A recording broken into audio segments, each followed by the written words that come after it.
Bienvenue sur notre chaîne YouTube. Ici, nous décortiquons l'actualité, débattons des sujets politiques brûlants et analysons les grandes questions de société. Si vous cherchez un espace où les idées s'affrontent et où l'information est au cœur des discussions, vous êtes au bon endroit. Ne manquez rien. Abonnez-vous et activez la cloche pour recevoir toutes nos analyses, débats et interviews dès leur sortie. Ensemble, enrichissons le débat et façonnons l'avenir. Merci d'être avec nous et n'oubliez pas de partager vos réflexions dans les commentaires. À très bientôt. Bonsoir, Monsieur Niamsi, et merci d'avoir donné suite à notre invitation. Bonsoir à tous les téléspectateurs, téléspectatrices de RT. Je m'exprimerai surtout ici comme président de l'Institut de l'Afrique des Libertés, think tank basé à Bamako au Mali et qui mobilise pour l'émancipation du continent africain. Alors, commençons par votre parcours personnel. Vous êtes notamment un intellectuel engagé, professeur agrégé de philosophie, écrivain, mais surtout militant panafricaniste. Comment votre parcours personnel a-t-il influencé votre engagement pour l'émancipation de l'Afrique? Je suis né le 31 mars 1972 au Cameroun, un pays d'Afrique centrale, qui se trouve avoir appartenu au territoire sous tutelle coloniale de la France et de la Grande-Bretagne. Et avant cela, ce pays avait été placé dans la situation de colonie allemande. Pendant très longtemps, cette terre s'est construite au croisement de l'Afrique de l'Ouest, de l'Afrique sahélienne, de l'Afrique du Sud et de l'Afrique australe. On l'appelle l'Afrique en miniature. Dans ce pays, entre notamment 1900 et 1971, se sont livrés de féroces batailles des peuples du Cameroun pour obtenir leur pleine souveraineté, leur pleine reconnaissance et se débarrasser de la triple balafre, de la triple tragédie barbarie négrière, coloniale et néocoloniale qui avait frappé cette zone. Je suis né là, à un endroit où l'Afrique était tellement belle et tellement diversifiée, et en même temps à un endroit où l'Afrique avait mal. J'ai pris conscience très tôt, en écoutant les récits de mes parents, de mes maîtres, mais également en allant vers les livres, parce que je suis né dans une famille où le livre, la lecture, l'analyse, l'écriture, la prédication étaient des pratiques quotidiennes. J'ai pris conscience qu'il fallait constamment nous battre par le savoir, par la mobilisation sociale et par la créativité pour affirmer notre humanité. Je viens du terroir de l'Union des populations du Cameroun et ce terroir-là, il vous forge soit un résistant, soit insoumis. Alors, quelles sont les valeurs qui vous animent et vous poussent à militer pour une Afrique libre et souveraine? Il y a trois grandes valeurs de la civilisation négro-africaine. La valeur de recherche de la vérité et qui privilégie tout ce qui conduit à l'amour de la connaissance. La valeur de justice, la pratique de l'égalité qui est la condition de la paix juste. Et une très grande valeur que l'Afrique a à offrir encore et encore au monde, la valeur de solidarité, qui veut qu'on n'abandonne jamais un homme, une femme au bord de la route dans une société authentiquement humaine. Ces valeurs ont forgé mon parcours, mais elles se sont enracinées dans la pratique de l'amour de la connaissance, la pratique de l'écriture, la pratique du débat dialectique et contradictoire, mais également l'ouverture aux enseignements de toutes les grandes civilisations de l'humanité. Il me semble qu'avec ces trois valeurs, l'Afrique est toute africaine, tout africain, qui a reçu une éducation et qui a construit un chemin de pensée, peut réaliser sa forme humaine. Alors, Monsieur Niamsi, en 2023, en France, vous avez été suspendu de vos fonctions à cause de vos prises de position politiques et avez récemment été jugé au tribunal correctionnel de Rouen.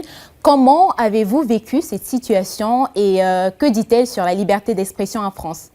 Je suis citoyen français depuis 2002. Il y avait le président Chirac, ensuite le président Sarkozy, ensuite le président François Hollande et enfin, depuis 2017, le président Emmanuel Macron. Sous les présidents que j'ai cités en dehors du président Emmanuel Macron, alors que j'étais déjà écrivain, intellectuel connu, notamment dans le milieu africain et des diasporas comme étant un défenseur de l'émancipation africaine, je n'ai jamais été ici, en France, persécuté pour mes idées.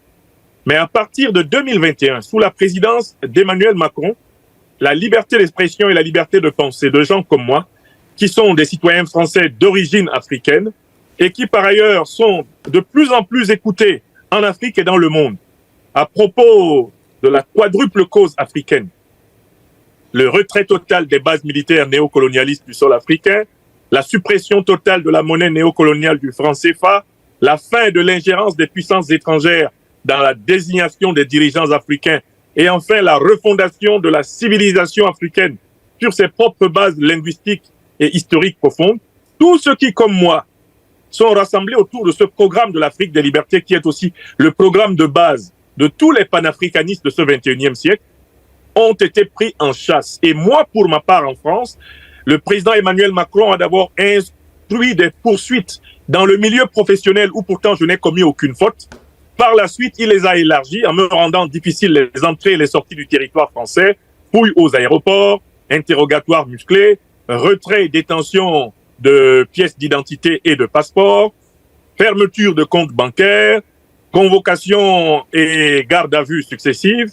Le président Macron a décidé de faire taire toutes les voix africaines les plus écoutées et qui critiquent la politique africaine de la France dans justement sa dérive néocolonialiste.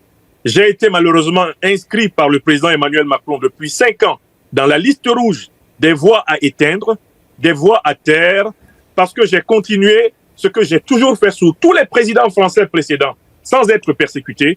J'en suis pratiquement à mon 36e livre et dans chacun de ces ouvrages, j'ai rappelé la nécessité d'une relation fraternelle du peuple français aux peuples africains. C'est ce qui me vaut, en dernière date, un procès fabriqué de toutes pièces par le régime Macron, qui me reproche, après m'avoir enlevé 3 mois de salaire, madame, rendez-vous compte, en 2023, au motif que j'ai critiqué la politique africaine de la France, il m'est reproché d'avoir bénéficié de la solidarité des Africains du monde entier, qui m'ont aidé à traverser cet épisode douloureux à travers des dons. Et j'ai été traîné au tribunal par le régime du président Emmanuel Macron pour rendre compte de l'usage que j'ai fait des dons des Africains. Une procureure de Rouen, Madame Corinne Gérard, avait auparavant classé l'accusation du gouvernement Macron contre moi sans suite. Mais le président Emmanuel Macron a instruit une substitute du procureur, une certaine Madame Aliénor Darigo, pour réouvrir un dossier qui avait été classé sans suite en violation de la tradition de la procédure pénale française, qui en son article 40-1 interdit de poursuivre quelqu'un dont l'affaire a été classée sans suite. Je suis dans la tourmente de la persécution parce que je suis resté fidèle à mon engagement de ne pas être de ces Africains devenus Français qui abandonnent l'Afrique, ni de ces Français d'origine africaine qui flattent les bas instincts racistes, colonialistes ou néocolonialistes de certains des membres de l'élite politique française. Je suis resté un critique de la France-Afrique. Comme citoyen africain, je le suis demeuré comme citoyen français et surtout, je le demeure en tant que philosophe. Mon devoir est de combattre tout ce qui aliène l'homme. Alors, vous l'avez dit vous-même, vous êtes basé en France, mais vous passez par plusieurs difficultés. Vous avez notamment cité la liberté d'expression qui a été restreinte. Quelles autres difficultés pensez-vous que les militants basés en Europe rencontrent? Oui, alors, tant que l'Occident en général, la France en particulier, contrôlait les médias africains et pouvait dicter la vérité à propos de l'Afrique, il n'était pas nécessaire pour eux de restreindre de manière ouverte et grossière la liberté d'expression des objecteurs de conscience comme moi. Ce qui s'est passé, c'est qu'après l'effondrement des grands médias d'État occidentaux qui contrôlaient les opinions africaines, des médias comme RFI, France 24, BBC, La Voix de l'Allemagne, La Voix de l'Amérique, des médias qui en fait dictaient en quelque sorte l'opinion africaine, ont cessé d'être les principaux médias que les Africains écoutent à la suite de la révolution numérique et notamment de la révolution des réseaux sociaux. Il a donc été pensé en haut lieu à tous les niveaux de l'Union européenne, mais également à la tête de l'État français, qu'il fallait réprimer toutes les voix qui étaient désormais écoutées sur Facebook, sur Twitter, sur YouTube, sur TikTok, qui étaient désormais écoutées sur des médias alternatifs, sur des médias non européens, comme le vôtre aujourd'hui, RT ou Sputnik. Il fallait empêcher que ces voix qui ont pris le relais et qui sont maintenant les plus écoutées des Africains, que ces voix dominent. C'est ce que le président Macron a appelé malheureusement la guerre informationnelle. C'est dans le cadre de cette guerre informationnelle ayant pour but le contrôle mental des Africains que les leaders d'opinion, que les intellectuels, que les activistes panafricanistes, et c'est mon cas, ont été pris en chasse. Rendez-vous compte, je suis l'objet de toutes sortes de stratégies de répression de ma liberté d'expression. J'en suis à la 30e tentative, et il y en a quelques-unes qui ont réussi, de pirater et de détruire mes comptes sur les réseaux sociaux. Au moment où je vous parle, hier seulement, déjà, mon compte X, qui s'appelle Nyamsi wa Cameroun wa Africa, @Franklin Nyamsi, X Twitter, a été attaqué et il m'est inaccessible.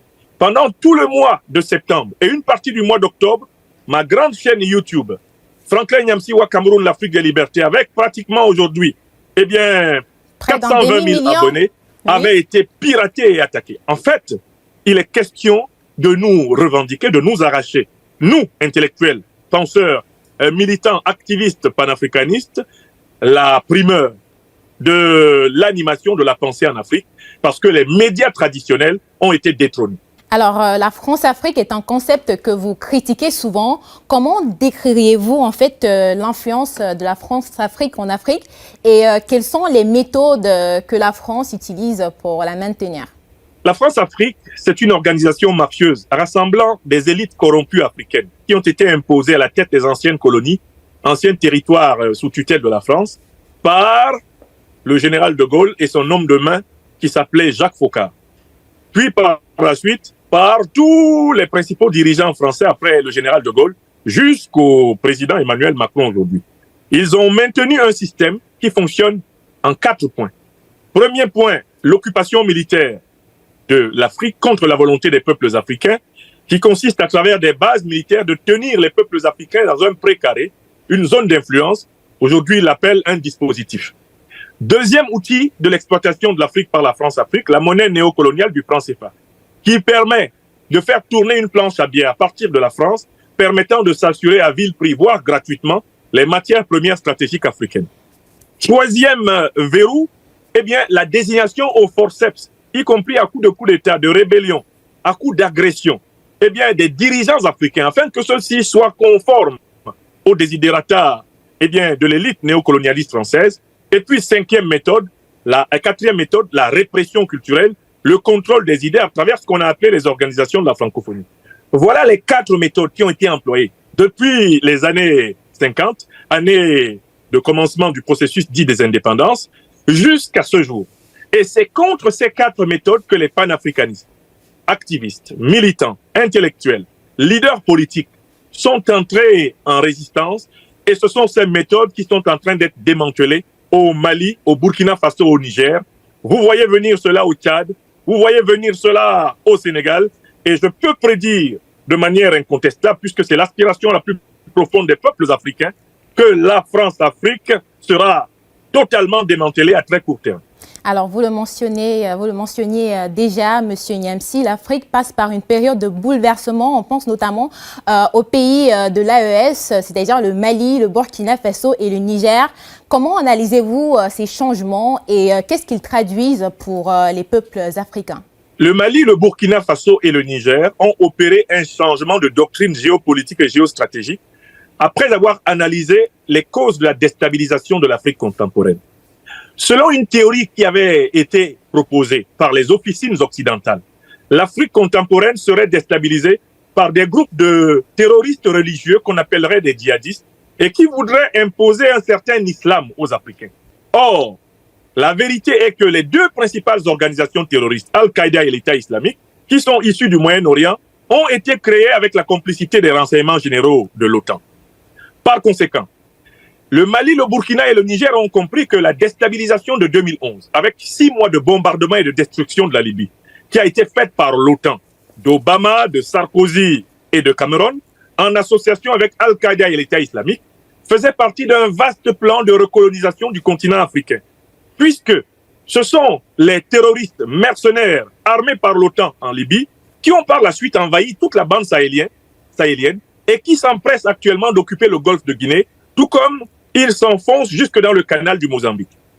Les Maliens, les Burkinabés et les Nigériens ont compris qu'on ne peut pas combattre le terrorisme en Afrique avec les puissances qui l'ont fait venir dans le but de maintenir l'Afrique sous instabilité, sous déstabilisation, selon la fameuse méthode du The Shock Doctrine analysée par Melanie Klein dans son bel ouvrage. Il s'agissait de maintenir l'Afrique en situation d'instabilité pour que les pays africains aient besoin des bases militaires occidentales. Et en repositionnant les bases militaires occidentales, il s'agissait de s'assurer que l'on peut continuer à contrôler les réserves d'uranium, d'or, de manganèse, de pétrole, de lithium, de fer, de diamants, qu'on peut contrôler les richesses africaines et continuer à imposer des dirigeants vassaux, valets du néocolonialisme et de l'impérialisme à la tête des pays africains. Ce plan a été découvert sur le plan intellectuel par nous depuis plusieurs décennies. Nous n'étions pas suffisamment écoutés par les dirigeants africains. Pour la première fois en ce 21e siècle, au Mali, au Burkina Faso, au Niger et relativement en Centrafrique, la clarté sur la nature de la déstabilisation continentale s'est faite et ces pays ont décidé de combattre le terrorisme sans s'appuyer sur la coalition qui a rendu possible la grande invasion terroriste du continent. C'est cette rupture théorique, cette rupture géopolitique et géostratégique qui rebat les cartes et donne une chance, une perspective à la souveraineté africaine aujourd'hui. Alors, pensez-vous que cette rupture marque un tournant irréversible vers une Afrique plus souveraine? Il y a 3 raisons pour lesquelles je le pense. La première raison, c'est que c'est une rupture qui ne consiste pas pour les Africains à remplacer les anciens maîtres occidentaux par de nouveaux maîtres. Quoi qu'en dise la propagande néocolonialiste et impérialiste occidentale en particulier, les Africains ne sont pas en train de passer de chasse gardée de l'OTAN, de chasse gardée de la France-Afrique, à chasse gardée de la Russie, de la Chine, de la Turquie, de l'Iran, et j'en passe. Les Africains sont au contraire en train de rechercher les alliances qui les libèrent. C'est-à-dire d'aller vers des dispositifs de coopération gagnant-gagnant qui permettent de développer concrètement l'Afrique, de la sécuriser, de la pacifier et de permettre à ces populations de renouer avec leurs traditions multimillénaires. Il y a une deuxième raison pour laquelle je suis convaincu que la rupture géopolitique et géostratégique africaine actuelle est bénéfique. C'est qu'elle a libéré la créativité des Africains. Créativité, pas simplement dans le domaine politique, mais aujourd'hui, il y a une nouvelle confiance des sociétés civiles africaines envers l'avenir de l'Afrique. Les jeunes Africains, regardant ce qui se passe au Mali, au Burkina Faso, au Niger, ne sont plus les yeux rivés vers la Méditerranée, vers les États-Unis, ne sont plus les yeux rivés vers les routes de ces migrations qui finissent bien souvent par des catastrophes dans les océans et dans les mers. L'Afrique retrouve, à travers justement ce processus révolutionnaire panafricaniste ancré dans sa propre civilisation, l'espoir rendu à ces jeunes, à ces femmes, à ces enfants de tous les âges et de toutes les générations. Enfin, il y a un troisième facteur. On voit très bien qu'il y a un lien entre cette révolution panafricaniste et l'amélioration concrète du niveau de vie des Africains. Vous voyez par exemple ce que les États du Mali, du Burkina Faso et du Niger ont été capables de renflouer dans leur caisse en simplement 2, 3 ou 4 ans de politique véritablement souverainiste, panafricaniste, de politique patriotique.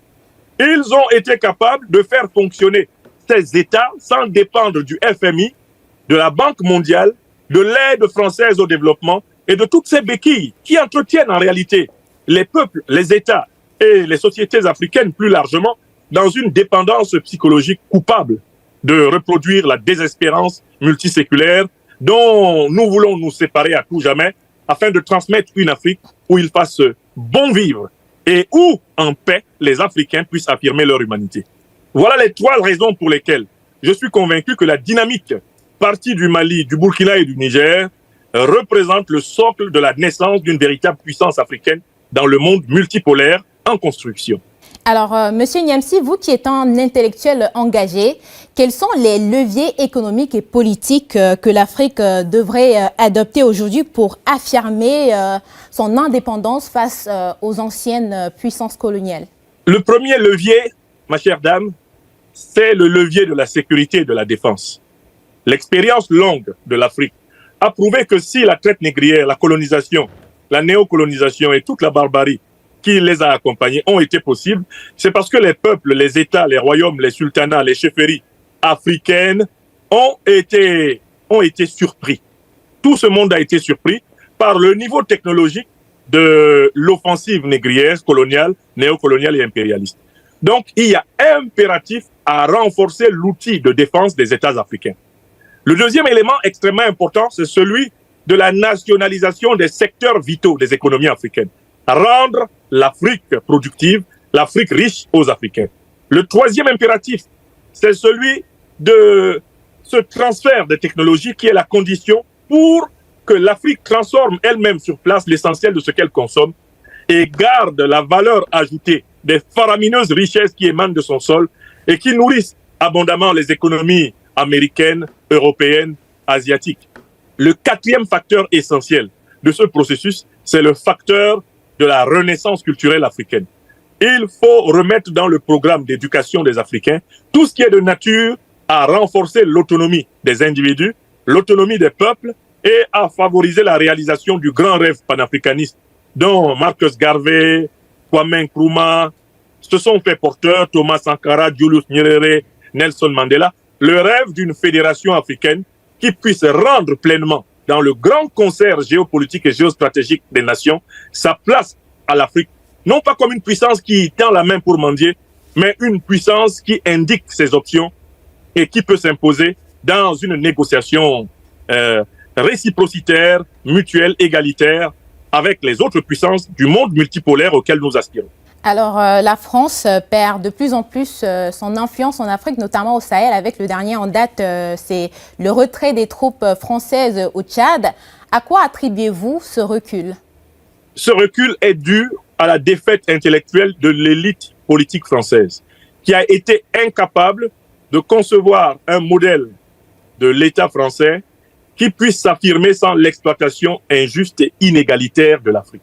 C'est cette défaite intellectuelle qui paralyse les élites françaises. Elles ont été incapables de sortir du modèle de l'État français négrier, de l'État français colonial, de l'État français néocolonial et impérialiste. Je me suis battu pendant plus de 20 ans dans ce pays pour faire comprendre qu'il fallait anticiper sur les révolutions inévitables qui arriveraient sur le territoire africain, en enlevant les bases militaires datant de la période négrière coloniale, en supprimant la monnaie néocoloniale du CFA, qui est une arnaque, en cessant de soutenir les pires dictateurs du continent africain contre les peuples africains et en cessant de réprimer la légitimité de la tradition et de la civilisation multimillénaire négro-africaine. Je disais qu'il fallait anticiper dessus pour que, précisément, les convulsions dans lesquelles on est entré aujourd'hui n'arrivent point. Je n'ai pas réussi à être écouté par l'élite de gouvernement française et je ne suis pas le seul à avoir été de ces voix qui ont crié dans le désert. Nous sommes maintenant à une heure où les peuples africains ne peuvent plus attendre le bon vouloir des dirigeants français pour se libérer. Ils ne peuvent plus attendre le bon vouloir des puissances de l'OTAN pour se libérer. Les Africains ne veulent plus courir dans le désert, courir dans la mer Méditerranée ou aller se noyer dans l'océan Atlantique à la recherche de l'Eldorado imaginaire américain. Les Africains maintenant regardent vers les palais présidentiels et veulent y voir des hommes et des femmes qui servent leurs intérêts prioritairement, comme c'est le cas dans tout peuple, dans tout pays convenablement gouverné. Et par conséquent, il va falloir s'attendre à ce que les Africains hâtent eux-mêmes les réformes, voire les révolutions que l'élite politique française a refusé d'implémenter. L'histoire s'accélère. Ce que vous voyez au Mali, au Niger, au Burkina, au Tchad, va se reproduire au Sénégal, au Cameroun, au Gabon. Cela va se reproduire au Togo, au Bénin. Cela va se reproduire dans toute l'Afrique, anciennement francophone, anglophone, lusophone, hispanophone, parce que les jeunes générations refusent de continuer à subir le syndrome de Stockholm. Ce syndrome qui, comme vous le savez, consiste à tomber amoureux de son propre bourreau. Les Africains sortent de ce sadomasochisme et ils affirment leur dignité, leur prospérité et leur désir de respectabilité planétaire. Alors, Monsieur Niamsi, comment voyez-vous l'avenir des relations avec la France, l'avenir des relations entre l'Afrique et la France? Est-ce que vous pensez qu'une coopération égalitaire est encore envisageable?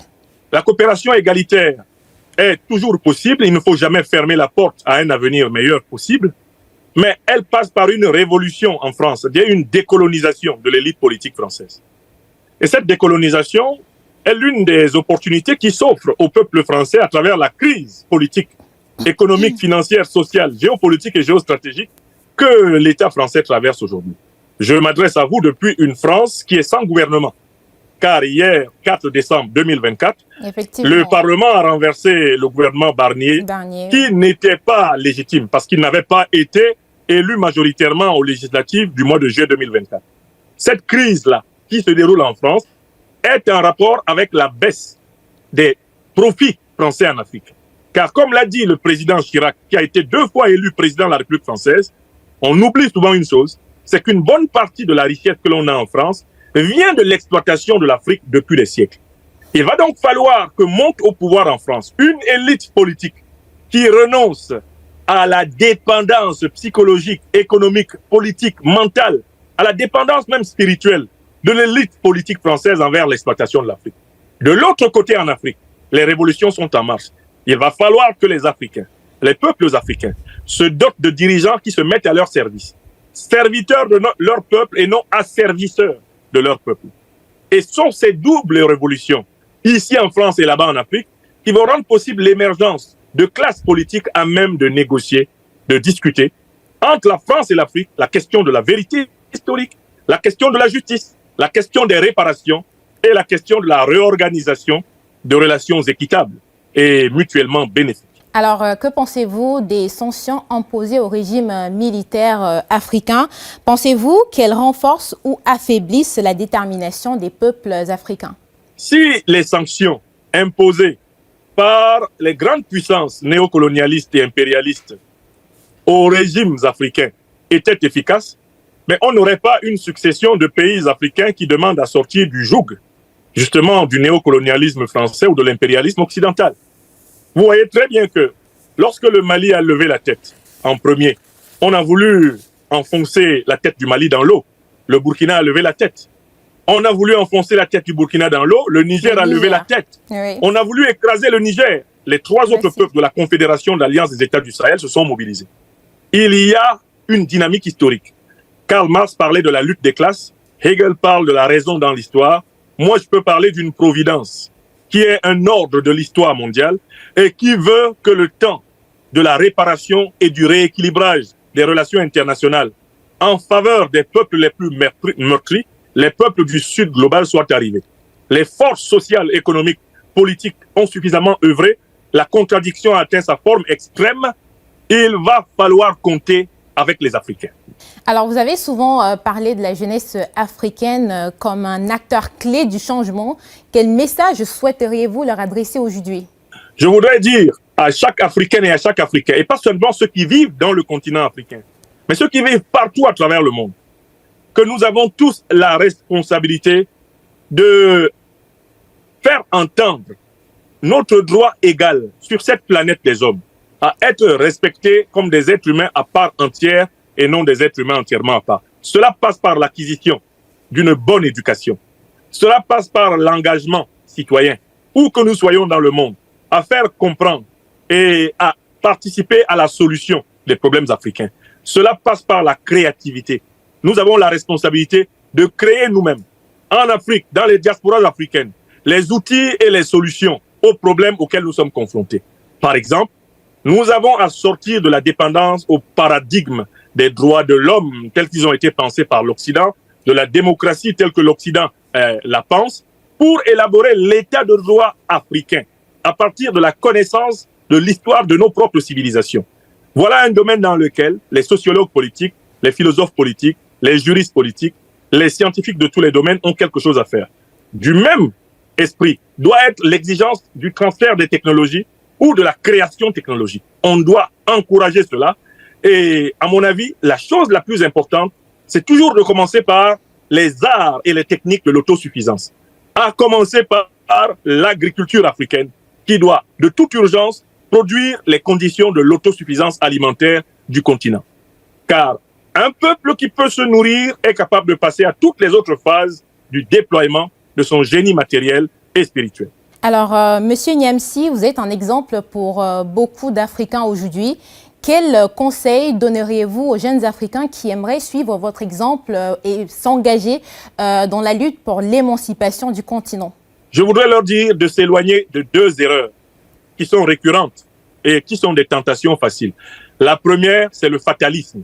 En raison des tragédies que la population africaine mondiale a subies ces 6 derniers siècles, Beaucoup grandissent en ayant abandonné leur humanité entre les mains des autres peuples du monde et des autres dirigeants du monde. Nous n'avons pas le droit de le faire. La forme humaine nous est accordée par le Tout-Puissant à travers nos ancêtres angélisés pour que nous en fassions l'usage le plus fructueux. Donc, pas de fatalisme.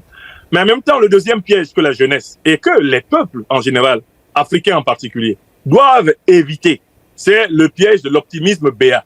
Il ne faut pas penser que le progrès, la prospérité, la joie, le bonheur, le succès nous sont dus par le futur. Ils ne nous sont pas dus par le futur. Il nous appartient de nous organiser, de nous rassembler, nous qui avons les mêmes problèmes, et de lutter pour transformer notre réalité et rendre possible le futur que nous méritons. Je refuse donc autant le fatalisme que l'optimisme béat. Ce que j'affirme, c'est la lucidité d'une espérance partagée sous la forme d'un engagement actif, proactif, un engagement inventif, mais basé sur le respect de nos valeurs de civilisation, l'amour de la vérité, l'amour de tout ce qui conduit à la justice et bien sûr la solidarité, marque déposée des peuples africains sur cette planète. Alors, pour sortir de cet entretien, Monsieur Niamsi, que répondez-vous aux personnes qui vous accusent de démagogie ou de populisme dans vos discours? Comment défendez-vous la légitimité, autant pour moi, de votre combat? Les Africains m'appellent le docteur des preuves, chère madame. C'est-à-dire qu'ils me reconnaissent comme l'un de ces intellectuels africains qui ne disent que des choses qu'ils peuvent prouver. Ça, c'est l'une de mes marques déposées. La deuxième chose que je voudrais vous dire, c'est que nous sommes à une époque où, précisément, ceux qui contrôlaient le mental des Africains, ayant été déracinés de ce contrôle, ont besoin d'inventer des qualificatifs insultants, infamants, pour désigner ceux qui, désormais, eh bien, comme moi, ont 55 000, 60 000, 40 000, 70 000 personnes en direct de la moindre de leurs émissions sur les réseaux sociaux. Ce sont des qualificatifs de la jalousie. Enfin, il y a une troisième chose qui est importante. Il faudrait s'intéresser au parcours de vie de l'homme dont on parle. Moi, je suis un opposant à la dictature de mon pays natal, le Cameroun. Si je voulais avoir une carrière de démagogue politique, je serais devenu un cadre du parti au pouvoir dans mon pays natal, le Cameroun. Et je crois que j'aurais eu une bonne place dans ce système. J'ai refusé. Je suis citoyen adoptif de Côte d'Ivoire. Je m'y suis vu proposer par M. Alassane Ouattara, l'actuel président, d'être son conseiller spécial. Ce que j'ai refusé, avec tous les avantages que la participation à son régime corrompu aurait pu me procurer. Alors, quelqu'un qui a doublement refusé dans son pays natal, le Cameroun, et dans sa patrie adoptive de Côte d'Ivoire, d'être aux côtés d'un pouvoir, simplement en raison des avantages matériels que celui-ci peut lui procurer, cette personne-là ne peut pas être un démagogue.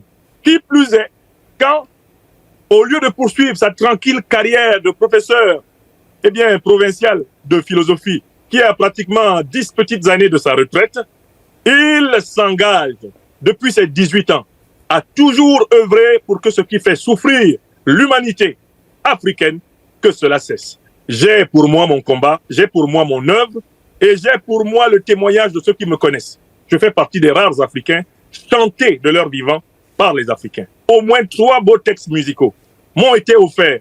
Pour un démagogue ou un menteur, c'est un peu trop facile.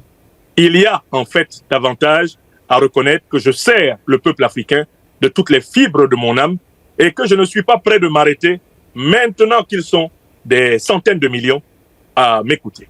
Alors, merci, Monsieur Niamsi, d'avoir répondu à nos questions et merci à vous de nous avoir